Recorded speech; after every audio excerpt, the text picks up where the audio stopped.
Bonjour tout le monde, c'est Margot, j'espère que vous allez bien. Perso, moi ça va. Du coup, aujourd'hui on se retrouve pour un nouvel épisode. Et aujourd'hui, je suis de retour pour vous parler du film japonais, Comme un lundi, ou bien en anglais Mondays.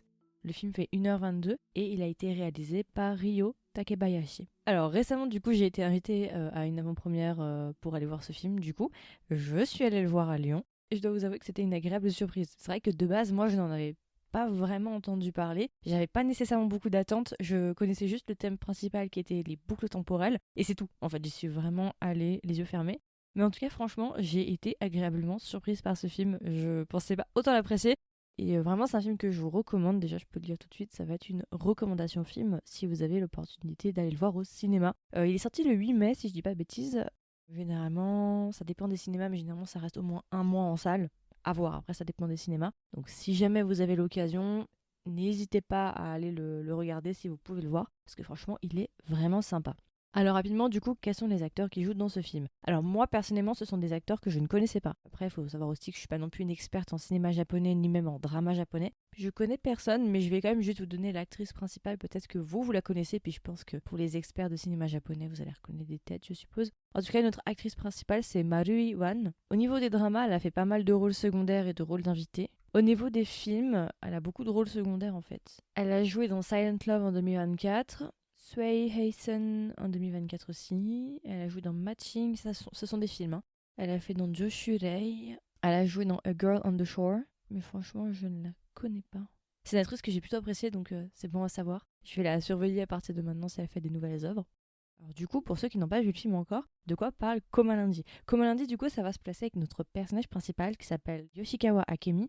Yoshikawa Akemi, c'est une jeune femme qui travaille dans une entreprise au Japon et qui, un jour, du coup, au début du film, va se rendre compte qu'elle est coincée dans une boucle temporelle qui la force à recommencer indéfiniment sa semaine de travail. Et du coup, l'enjeu de cette histoire, ça va être de savoir pourquoi ils sont coincés dans cette boucle temporelle-là et comment est-ce qu'ils vont pouvoir en sortir. Ce qui est assez intéressant avec cette histoire-là, vous voyez, c'est que contrairement aux autres œuvres qui parlent de boucle temporelle, très souvent, ça se passe sur une seule et même journée. Sauf que ici, la différence ici, c'est que du coup, ça va se passer sur une semaine. Je trouve que déjà, c'est quelque chose d'assez original, ou en tout cas, c'est quelque chose d'assez intéressant, mais en même temps, ça peut être quelque chose d'assez risqué. Je sais pas ce que vous voyez pourquoi. Le fait de traiter une journée en boucle ou une semaine en boucle, ça peut se transformer en point négatif si c'est mal géré au niveau des répétitions. C'est sûr que les répétitions sont beaucoup plus importantes pour une semaine. Quand tu veux le montrer à l'écran, par exemple, c'est plus important de le montrer en termes de volume d'image quand tu es sur une semaine que quand tu es sur un jour.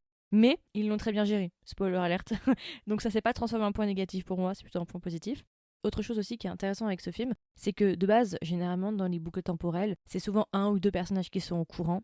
Très souvent, ça reste toujours quand même assez à huis clos. Et la différence ici, du coup, dans Comme un lundi, c'est que c'est un grand nombre de personnages. C'est toute l'entreprise, en fait, qui va s'en rendre compte. Donc, tu as environ 6 à 7 personnages qui vont se rendre compte de ces boucles temporelles-là. Et je trouve que c'est ça qui fait aussi qui est assez intéressant, du coup, parce qu'en fait, chacun des personnages vont se réveiller au fur et à mesure, en fait. Ils vont pas tous être au courant dès le début qu'ils sont dans la boucle. C'est les personnages qui se sont réveillés en premier qui vont essayer de réveiller les autres et ainsi de suite. En fait, ça va faire un peu un effet papillon. Et ils vont ensemble essayer de collaborer, coopérer pour essayer de découvrir la raison derrière cette boucle et comment est-ce qu'ils peuvent faire pour en sortir. Donc voilà, c'est un film qui parle de boucle temporelle. C'est quelque chose qu'on a déjà vu et c'est vrai que vous allez peut-être certains qui l'écoutent vont se dire oui, bon, ok, on a déjà vu ça, que ce soit en Occident ou que ce soit en Asie. C'est un thème qu'on connaît. Pourquoi est-ce que j'irai voir le film? Qu'est-ce qui fait la différence? Qu'est-ce qui fait la force du film? Alors, déjà, juste avant que je réponde à cette question, moi j'ai envie de vous rapprocher, comme un lundi, à d'autres œuvres pour que vous puissiez un petit peu situer. Au niveau de l'Asie, moi j'ai envie de rapprocher, comme un lundi, à Reset. Reset, c'est un drama chinois, vraiment qui est une pépite. Si vous ne l'avez pas encore vu, vraiment, allez le voir parce que c'est un chef-d'œuvre. En plus, il est assez court, il fait 16 épisodes, ou 15 épisodes, je sais plus. Je rapprocherai ces deux œuvres-là dans l'utilisation de la musique. Dans Reset, il y a une utilisation de la musique qui est assez proche du conditionnement, c'est-à-dire qu'ils vont utiliser une certaine musique et cette musique-là va conditionner le téléspectateur. Vous connaissez Chien Pavlov et ce genre de choses, ok? Ça conditionne en fait le téléspectateur à réagir d'une certaine manière dès qu'il entend la musique. Et je trouve que c'est un peu pareil avec Comme un lundi. Il y a cette utilisation justement assez intelligente de la musique. Donc première chose, il y a une musique thème qui revient régulièrement. Et ensuite, pour le côté plutôt humour absurde, et aussi la cadence, la manière dont ça a été séquencé, la manière dont ça a été rythmé, je le rapprocherai au film Everything Everywhere All at Once. Il y en a, ils vont se dire, oulala, carrément, t'es en train de comparer. Alors, on est bien d'accord, ce ne sont pas du tout les mêmes genres. Je suis pas en train de dire que les films sont similaires, qu'ils appartiendraient à la même catégorie. Je suis juste en train de dire que sur certaines mécaniques, c'est très similaire.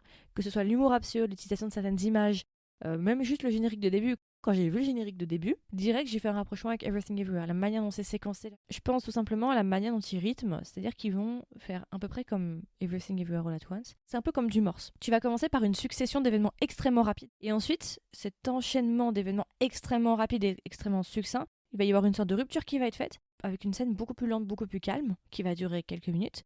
C'est qu'une succession en fait de court, long, court, long. C'est que ça en fait, une bonne partie du film, en tout cas le début du film. Et bah après, on va pas aller trop dans les analyses, mais comment ils s'y prennent pour casser. Souvent c'est de l'humour, il y a une blague qui va être sortie, ou il va y avoir un bruit, ou il va y avoir quelque chose qui va te surprendre, qui va casser ta cadence.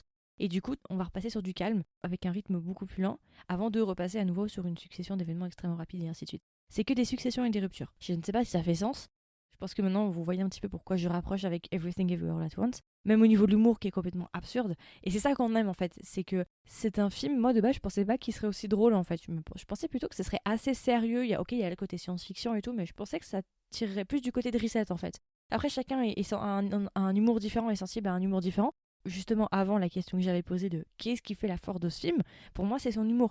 Au-delà même du casting qui pour moi joue très bien et la production qui est très bonne visuellement, j'ai rien à dire, c'est bien produit, c'est propre. Si on enlève la forme qui est pour moi satisfaisante et qu'on regarde le fond, c'est vraiment le fond qui fait la force. C'est le twist de cette œuvre-là et qui la différencie des autres. Il y a toute une imagerie autour du pigeon, c'est vraiment hyper... Enfin vous verrez, de toute façon je ne vous spoil pas, c'est le générique du début. Mais c'est du génie en fait de penser à ça.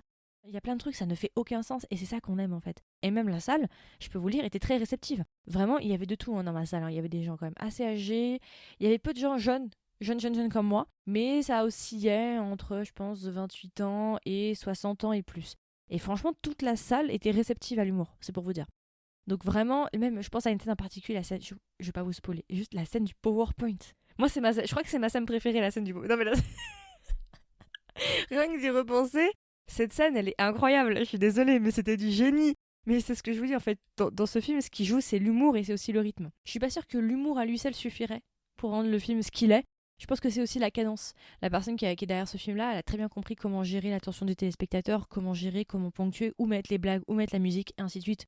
Où est-ce qu'on peut couper et être un petit peu plus sérieux, un peu plus calme, aborder des thèmes un peu plus touchants, puis ensuite recasser ça avec une nouvelle blague, une succession d'événements, et ainsi de suite. La manière dont c'est rythmé, t'as pas le temps de respirer. C'est pour ça que je vous disais que ça me fait beaucoup penser à Everything Everywhere All at Once. En tout cas, dans la première partie, c'est vrai que t'as pas trop le temps de respirer vu que tu essaies de comprendre ce qui est en train de se passer. T'es en train d'essayer de chercher des informations, t'essaies de regarder, machin. Bon, après, moi, j'avoue que comme j'ai l'habitude de voir des films et des séries, il y a des trucs que j'avais cramés. J'avais compris certaines choses. Et effectivement, le film ne prétend pas être, je pense, à révolutionner le genre de la boucle temporelle. Il prétend pas non plus être extrêmement complexe où il va falloir mener une enquête. Pas du tout, ce film n'est pas là-dedans. Ce film est plutôt dans le divertissement, en fait, dans l'humour et aussi dans le côté touchant parce qu'il y a des thèmes après en fond aussi sur le sens de la vie, enfin de savoir trouver ses priorités dans la vie, le questionnement du travail et il y a plein de questions assez intéressantes. Donc voilà, ça c'est encore autre chose. Mais en même temps, je pense que ce qui fait que j'ai été agréablement surprise, c'est parce que je m'attendais à rien. Et c'est pour ça que je vous encourage. Là, j'ai essayé de vous donner le minimum dans cet épisode-là. Je vous conseille personnellement de ne pas regarder la bande-annonce ni rien en fait. C'est un peu comme pour Monster de Coréda, du coup, c'est la même chose, je vous avais dit la même chose. Vraiment, essayez d'y aller avec le moins d'informations possible, vous allez passer encore un meilleur moment. Donc non, franchement, c'est une grosse recommandation, je pensais pas autant l'aimer. Surtout qu'on n'en a pas beaucoup entendu parler en fait. Je trouve qu'il est quand même passé assez inaperçu. Moi, c'est ça que je trouve dommage, c'est que quand il y a des bons films comme ça, souvent quand ils sont un peu sous-cotés ou quoi, tu vois, quand le casting il est pas forcément avec des acteurs ou à haut tragique, entre guillemets, bah, je trouve ça frustrant en fait, parce que tu passes à côté de certaines belles choses. Les derniers acteurs qui peuvent justement aider à la promotion de ce drama, c'est nous. Ce sont les créateurs de contenu.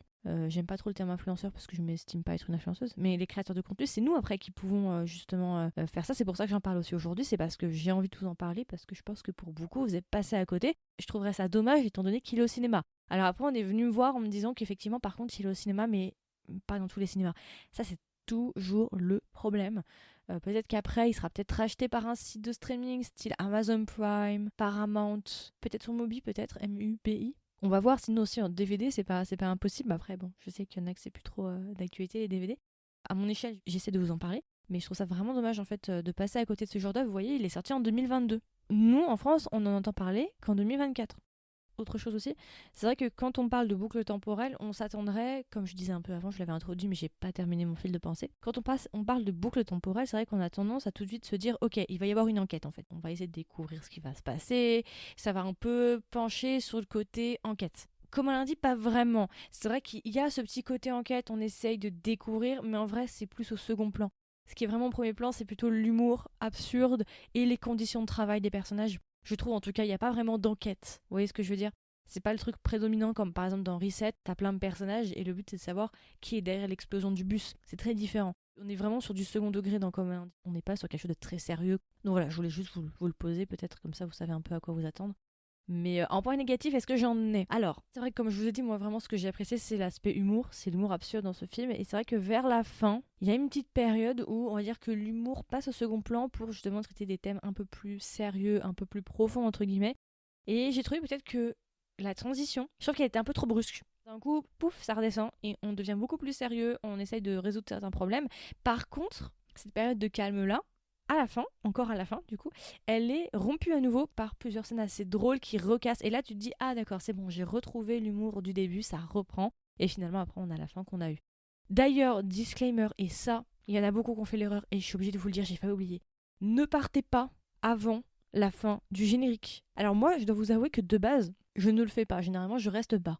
Mais je sais pas pourquoi, à la fin de ce film, je me suis dit, connaissant genre l'univers du film, comme ils sont assez déconneurs, je me suis dit, ils sont capables de mettre des scènes. Quand le film s'est terminé, il y a la moitié de la salle qui est sortie.